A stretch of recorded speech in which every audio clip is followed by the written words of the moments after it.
Hürmetli vatandaşım, leksimizin devamını anlatımız. Changcheng Efendi mundaq ko'rsat. Dalay Lama va Tibetliklar ko'rsatgan aqlonlik Kompartiyani o'zgartirmaydi. Balki Xitoy fuqarolariga ilhom berilishi mumkin. Changcheng Efendi maqolasini mundaq davomlashtirdi.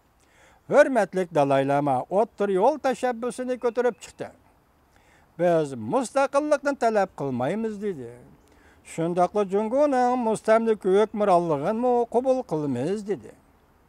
Shundaqla Jungoning mustamlik hukmronligini qabul qilamiz dedi. Men yaqinda so'zladim vatandoshlarım sizlarga Dalay Lamaning ko'z qarashi o'zgarib, Jungodagi millatlar masalasi va Jungo masalasini Yevropa ittifoqi shakli bo'yicha, ma'muriyat shakli bo'yicha hal qilishni tashabbus qildi. Ma Changcheng Efendining undan burun so'zlagan nutqi shunga tuz deb qo'yishni loyiq topdim. Biz mustaqillikni talab qilmaymiz dedi.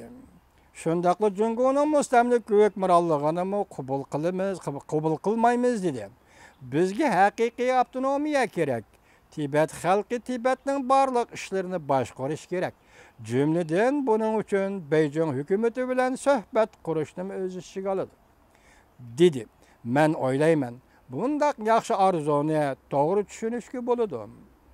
Hech bo'lmaganda dunyoga Tibet masalasiga intayin ko'ngil bilib Amerikaga, dunyodagi boshqa sanoat davlatlari, demokratik davlat Fransiya va Germaniya, Angliya qatorliq davlatlarga, bo'libmi jumladan Hanzula jamiyati, Tayvan va davlat sirtida yashayotgan jungoliklarga intayin bir kuchlik signal yetkazgan bo'ladi. O'tir yo'l siyosati bilan ashunday signal yetkazgan bo'ladi. Bu nima signal? Savol qo'ydi Changcheng Efendi. Dalay Lama va Tibet xalqi intayin ko'ngil. Biz zo'ravonlik ishlatmaymiz va Jungo bilan qarshilashmaymiz. Biz Jungoning asosiy qonunini garchi yoqtirmasakmi, lekin navbatdagi asosiy qonunning ramkasi ichida masala hal qilib, Tibetning ichki qismida bostirishni mo'tadillashtirib, o'zini ko'ydirilib, o'lib bilishdan iborat ishlag'imi yo'l qo'ymaymiz deydigan signalni tarqatdi. Meningcha buni to'g'ri tushunishga bo'ladi deydi Changcheng Efendi.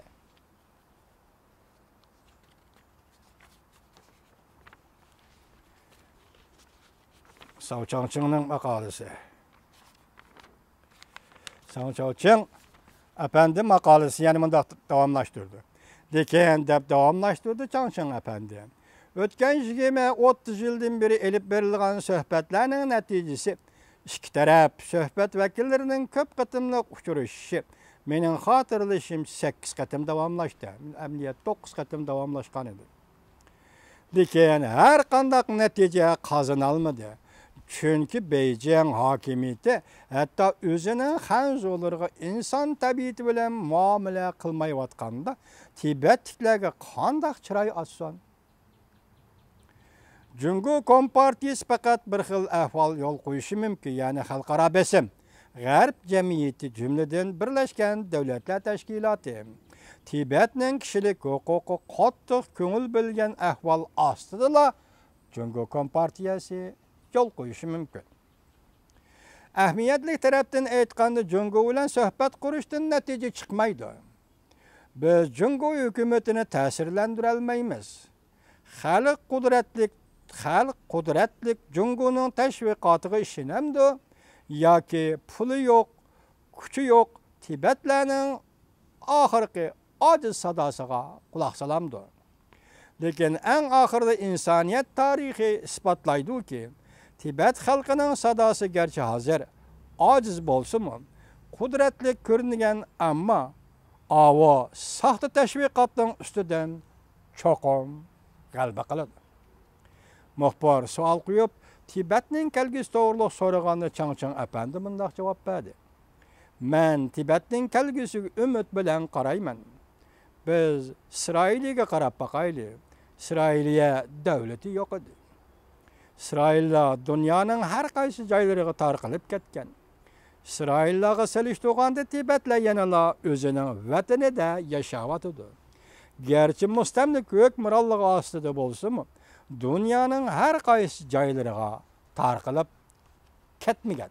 Tibetlar faqat yalnız o'zining davlat ichida yashayotdi. Bu bir afzallik demoqchi bo'ldi Changchang apandi.